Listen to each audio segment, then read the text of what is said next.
In the list of ever-growing Shin Godzilla figures in my collection, we now make our way to the Banpresto Shin Japan Heroes Universe Shin Godzilla figure. I did a preview of this figure about 7-8 months ago at the time of this recording, when images were first released at the time of pre-order for this figure, and as soon as this figure was announced, I got so excited to get my hands on it. So did it live up to the hype? Well, let's take a closer look. So interestingly enough, this figure is more so a statue than an articulated action figure. What you see here is the pose that it's in. It does not move, and it does have a base that it can attach to. So this is actually a removable piece of what looks to be like a street or concrete. The figure itself is one of 4 characters in total that create one Shin Japan Heroes Universe display, which you could see pictured here. I won't go into the details because I'm not too familiar with these other properties other than knowing them by name, but for the purposes of this video, we are looking at Godzilla. First things first, the thing that really appealed to me the moment this went up for pre-order is this really eye-catching silhouette. Godzilla is very much in an action pose here, and this figure I think has one of the best looking tails of any Shin Godzilla figure or statue that I've seen. But based on those pre-order images, it looked like there was a good sculpt there, but it was a little hard to tell because of how dark the color of the figure is. It really didn't do any justice to what it actually looks like. So I'm happy to say that my expectations were correct in terms of the sculpt here. I finally got it, I opened it up, and wow, the sculpt on this thing is stunning. So it is perplexing why Banpresto would take the route of leaving it unpainted when they have such a good looking sculpt here. Now, I should note that the only paint that's actually on the figure is this purple that we see here in the mouth, on the neck, chest, and of course the dorsal plates, which is meant to represent Shin Godzilla's atomic breath. And I guess you could say there's even some paint here on the teeth that looks to be done in a silver color, kind of just to bring out that sculpt very little bit. But I will say, for whatever paint is here, this is a nice shade of purple that they did choose. Not necessarily screen accurate, but it does work well for this type of figure. And you will see throughout these various images and all the footage that are shot here in natural light and different lighting conditions, the level of detail in the sculpt. It's actually pretty accurate to what Shin Godzilla looks like. I will say it's still a slightly stylized figure, but for the most part, the proportions and like all the detailing throughout the entire body, the head and everything, not only looks good, but looks excellent.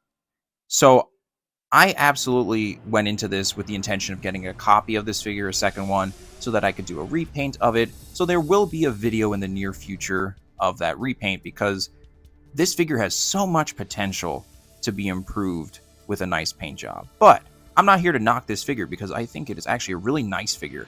And this lack of paint, yeah, not great. I'm not going to excuse it, but it's grown on me, this particular look here. So I will keep one version as is, and I will repaint another to look more screen accurate, just to see what that sculpt can really look like with good paint.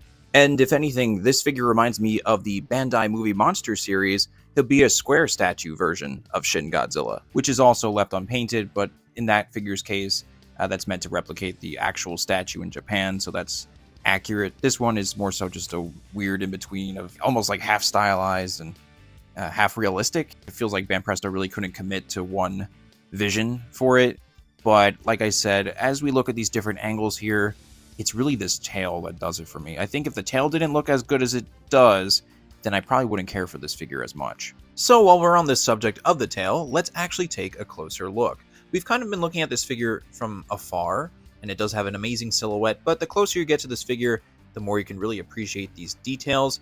You can see in this footage here that this tail is quite long, just like Shin Godzilla's tail really is, and very serpentine looking. The curve here really accentuates that serpentine look, and I'm happy to say that when we reach the tip here, we have that face and all those gnarly details there as well.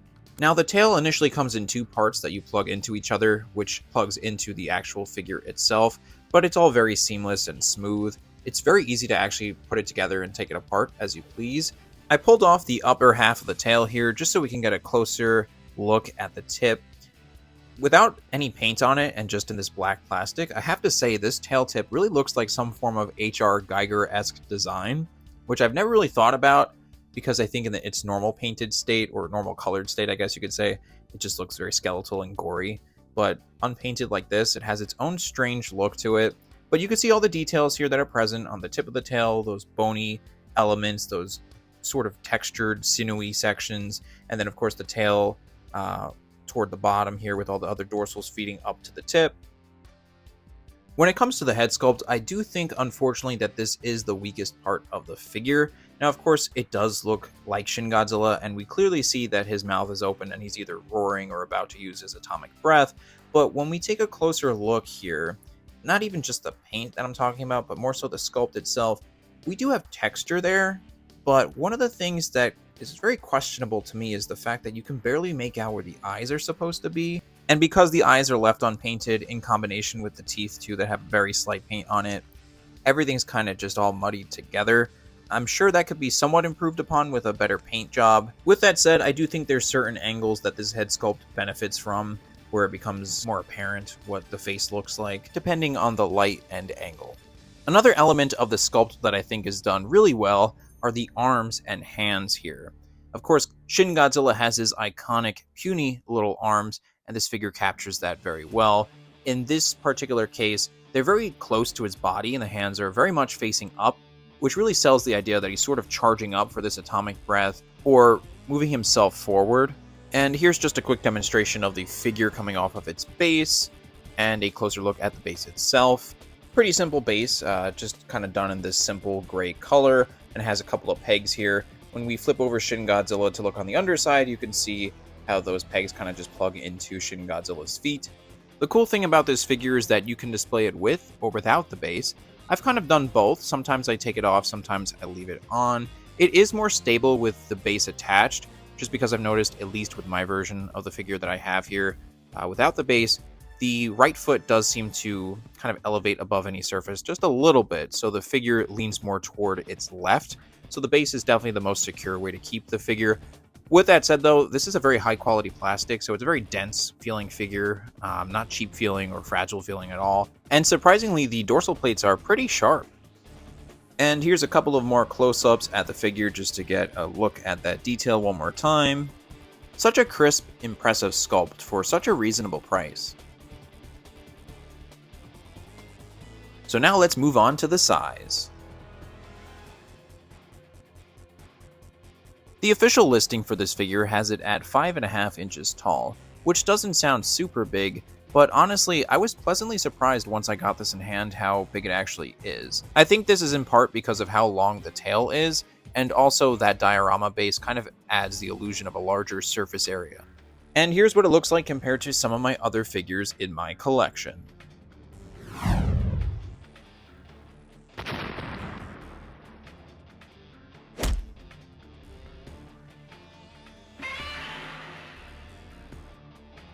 In the beginning of this review, I asked if this figure lived up to the hype, and I can happily say that it did for me, and it also exceeded my expectations. Even despite the fact that there are some limitations to this head sculpt, which I do think bring it down a little bit, I do think that the overall sculpt and silhouette make up for this tenfold. This is such a great figure, and of course I am biased because I'm obsessed with Shin Godzilla and Shin Godzilla figures, but I will say, even compared to those higher end figures, this figure really does stand on its own. I think Banpresto continues to impress with these sort of random releases at very low price points compared to other Shin Godzilla stuff or other figures in general. And with such a great sculpt, I can really see the potential in a repaint here, so keep an eye out for a repaint video coming not too far from now because it's actually in the works at the time of this recording already. I'm really excited for how this one turns out. Also, how often do we really get Shin Godzilla figures for 30 bucks or under? And with a sculpt this good, to me it's a no-brainer. If you're a Shin Godzilla fan like me, and you like to collect all these different Shin Godzilla figures, I would absolutely recommend that you get your hands on this one. Maybe even get yourself a copy, a second one, maybe even a third if you like to do painting and do some nice colorways on it, a frozen version, an atomic breath, a regular version. So that's going to be it for the review. I had a lot of fun making this one. Always excited to talk about Shin Godzilla, so this one really scratched that itch. Let me know in the comments, do you have this figure? Do you plan on getting it? Are there other Shin Godzilla figures that you're looking forward to getting? Leave your thoughts in the comments below. And if you're new to the channel and you like the content, please consider leaving a like, subscribing, and taking a look at my other Godzilla figure content on the channel as well. Lastly, thank you very much for watching, and have a good one.